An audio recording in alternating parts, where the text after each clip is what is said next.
салом дӯстони меҳрубон, сархати рӯйдодҳост. манзури шумо имрӯз 13 январ дар барнома заминҷунбӣ дар шарқи тоҷикистон мегӯем. падари чоршанбиев дар сизо бо ин варҷигар вохӯрдааст. Саймомин Ятимов гуфт тоҷикистон аз чин дар баргузории бехатари бозиҳои олимпӣ қатъиян пуштибонӣ мекунад. пажӯҳишгарони амрикоӣ мегӯянд хатари марг аз омикрон назар ба дигар навои коронавирус камтар аст ва хатнаи ройгони тақрибан 100 000 писарбача дар як соли пеш. хабарҳои дигарро низ дорем. дар шабона рӯзи гузашта дар қаламрави тоҷикистон заминларза ба амал омадааст. ба гуфтаи кумитаи ҳолатҳои фавқулода, ҷунбиши замин рӯзи 12 январ соати 2:26 сабт шудааст. маркази заминларза дар 230 километри ҷанубу шарқи душанбе ва дар 146 километри ҷанубу шарқи шаҳри хоруғ дар ҳудуди афғонистон будааст. нерӯи такун хӯрдани замин дар марказаш 4 ва дар шаҳри хоруғ 2 баллро аз рӯи ҷадвали рехтел ташкил дод. дар мавриди зиёни моливу ҷонӣ феълан хабаре нест. баъди расо 2 ҳафта аз боздошти варзишгар чоршанбиев дар душанбе, наздикони ӯ имкон ёфтанд ки субҳи имрӯз ҳамроҳаш дидор кунанд.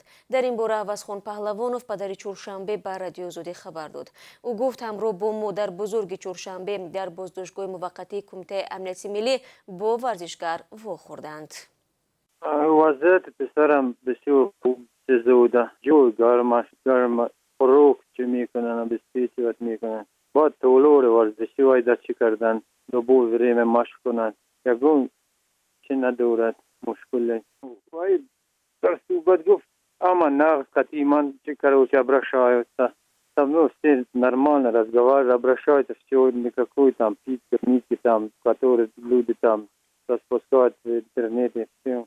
Хай тул слез рафтаи адвокату кор карда истанд.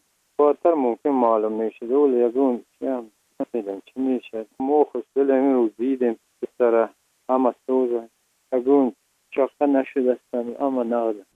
Авазхон Паҳлавонов афзуд, писараш дар ягон гурӯҳ ва созмоне ҳамроҳ набудааст ва ҳоло корҳои тафтишотӣ идома доранд. 2 рӯз пеш эътилофи созмонҳои зидди шиканҷа дар Тоҷикистон гуфт барои ҳимоят аз ҳуқуқи Чоршанбе 3 вакили мудофиъ ҷудо кардааст. Чоршанбеев рӯзи 30 декабри соли гузашта аз Русия ронда ва дар Душанбе дастгир шуд. мақомот ӯро ба барангехтани кинаву адовати милливу мазҳабӣ ва даъват ба сарнагунии ҳокимият муттаҳам мекунанд. худаш ва наздиконаш иттиҳомро қабул надоранд. дар Тоҷикистон барои ҷилавгирӣ аз нави омикрони коронавирус дар гузаргоҳҳои марзӣ назоратро пурзур карданд. Наврӯз Ҷафаров, сардори раёсати амнияти тандурустии вазорати беҳдошт мегӯяд, барои пешгирӣ аз паҳншавии коронавирус аз афроди ба кишвар воридшаванда санҷишҳои иловагӣ мегиранд. дар ҳамин ҳол пажӯҳишгарони амрикоӣ мегӯянд, дар муқоиса бо дигар навъҳои коронавирус ки то имрӯз сабт шуданд, нави омикрон чандон хатарнок нест. Искандари Хоҷамирзода гузориш медиҳад.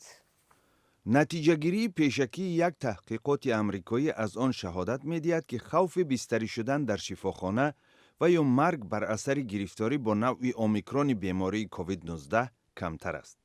низоми шифохонаҳои Калифорния аз 30 ноябр то 1 январ омори шифохонаҳои ин аёлати Иёлоти Муттаҳидаи Амрикоро пажӯҳиш кардааст. дар ин давра Калифорния бо сирояти афзояндаи навъи омикрони COVID-19 мувоҷеҳ буд. муаллифони ин пажӯҳиш ба хулоса омадаанд, ки 50% афроди гирифтори омикрон зарурат надоштанд, ки дар шифохона бистарӣ шаванд. хавфи мурдани онҳо аз гирифторӣ бо вируси омикрон 90% камтар будааст. таҳқиқоти донишмандони амрикоӣ натиҷаи пажӯҳиши омикрон дар Британия ва Африқои Ҷанубиро тасдиқ мекунад, ки гуфтаанд хавфи марг аз гирифторӣ бо омикрон бузург нест. ҳамчунин пажӯҳишгарон исрор меварзанд, ки навъи омикрони COVID-19 назар ба навъи делтаи ин беморӣ хатарӣ камтар дорад. то ҳол хулосаи маркази назорати бемориҳои Иёлоти Муттаҳидаи Амрико дар бораи ин таҳқиқоти пажӯҳишгарони Калифорния нашр нашудааст. маркази назорати бемориҳои Иёлоти Муттаҳидаи Амрико ҳушдор медиҳад, ки хулосаи ёдшуда набояд боиси оромиву ризоят аз худ бошад. ба гуфти доктор Рошел Валенский, омикрон зуд сироят мекунад ва низоми тандурустии Иёлоти Муттаҳидаи Амрикоро таҳти фишор қарор додааст. як пажӯҳишгоҳи Фаронса тахмин кардааст, ки авҷи гирифторӣ бо омикрон ба миёнаҳои моҳи январ рост хоҳад омад.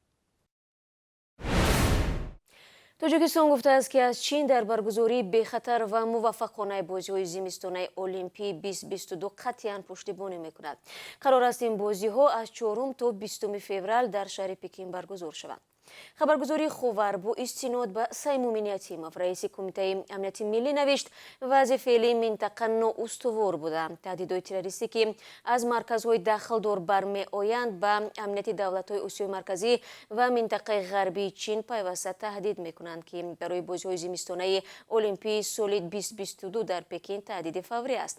кумитаи амнияти миллӣ ҳамчунин гуфтааст, ки варзишгарони тоҷик ва ҳайати Тоҷикистон дар вақти муқарраршуда дар олимпиада иштирок мекунанд ва кумита барои рафъи таҳдидҳои эҳтимолӣ дар амри таъмини амнияти варзишгарони тоҷик ва ҳайати кишвар дар ин бозиҳо чораҳои зарурӣ меандешанд.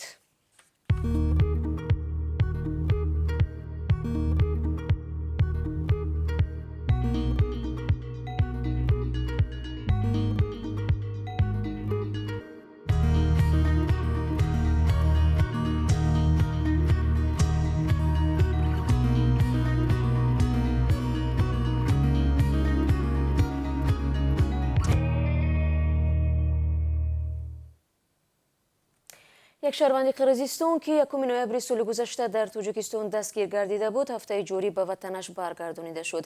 дар ин бора хабаргузории 24 КГ аз қабли хадамоти марзбонии Қирғизистон иттилоъ додааст. ба гуфтаи манбаъ, кормандони кумитаи амнияти Тоҷикистон зодаи 29 солаи Қирғизистонро дар ноҳияи Лайлак боздошт карда буданд, аммо дар хабарнома сабаби боздошт зикр нашудааст. аз ин пеш моҳи ноябри соли 2021 ҷониби Тоҷикистон 3 қирғизи дастгир намударо ба Бишкек супурд. чунин тасмим дар натиҷаи мулоқоти намояндагони марзбонии ду кишвар гирифта шуд. робитаҳои Душанбеву Бишкек дар ҳоли ҳозир сарду печида мемонад. Қирғизистон марзашро барои шаҳрвандони Тоҷикистон бастааст ва ду кишвар барои боздошт ва истирдоди шаҳрвандони якдигар дар кишвари севум Русия часпу талош доранд. ин аксҳоро як корбари Радиои Озодӣ фиристода иддао дорад, ки ба далели нарасидани омӯзгорон дар гимназияи рақами 4 шаҳри Душанбе баъзан хонандагони 3 синфро дар як утоқ ҷамъ мекунанд. дар ин аксҳо дида мешавад, ки ба сабаби набудани ҷои кофии нишаст, қисме аз кӯдакон дар рӯи фарши синфхона нишастанд ва гурӯҳе ҳам рост истода дарс мехонанд. баъди нашри ин аксҳо дар саҳифаҳои иҷтимоии Радиои Озодӣ Вазорати Маориф гуфт, ки ин масъаларо меомӯзад.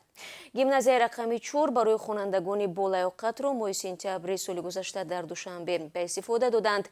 бино ба иттилои хабаргузориҳои расмӣ, ин мактаб барои 2500 хонанда дар як баҳс пешбинӣ шуда бо тамоми шароит фароҳам аст.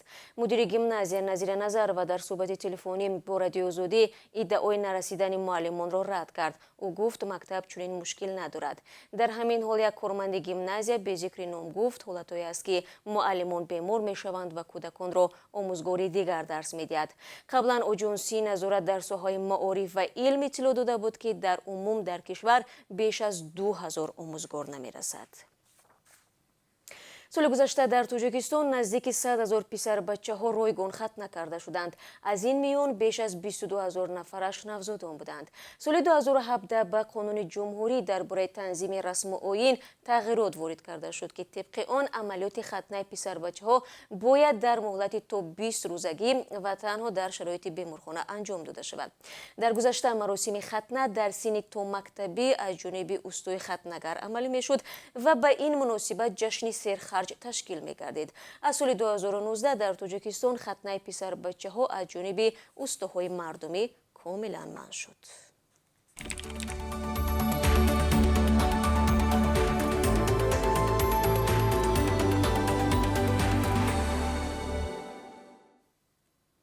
кумитаи ҳолатҳои фавқулода мегӯяд, беназоратии волидайн боиси ғарқ шудани як кӯдаки 2 сола шудааст. дар хабарнома омадааст, ки ин фоҷиа 9 январи имсол дар ноҳияи Восе ба амал омад. духтарчаи 2 сола дар оби канале ғарқ гардид, ки аз назди хонаи онҳо мегузашт. ҷустуҷӯи кӯдак муддати як шабона рӯз идома карда, баъди пайдо кардани ҷасад онро ба волидайн супориданд. кумита сабаби сар задани ин ҳодисаи нохушро ба бепарвоии падару модар рабт додааст. دوستان گرامی اکنون برای شما عید قربی اسعار خارجی در تاجیکستان معلومات میدیم. امروز 13 ینور بانک ملی 1 دلار و 11 سومانی و 30 درم مقرر کرده است. 1 یورو 12 سومانی و 89 درم است. قرب روبل روسی نسبت دیروز به طور چشمرس بالا رفته 1000 روبل بر عوض 151 سومانی و 80 درم خریده می شود. بینندگان عزیز، به پایان نشر نوبتی سرخط رویدادها رسیدیم. منت دارم که برای دریافت خبرهای روز رادیو آزادی را انتخاب میکنید. خبرگزاری‌های از این بیشتر بعد از 3 ساعت دیگر پیشنهاد شما می شود. برای کار از آن و تا دیدار در برنامه اخبار آزادی.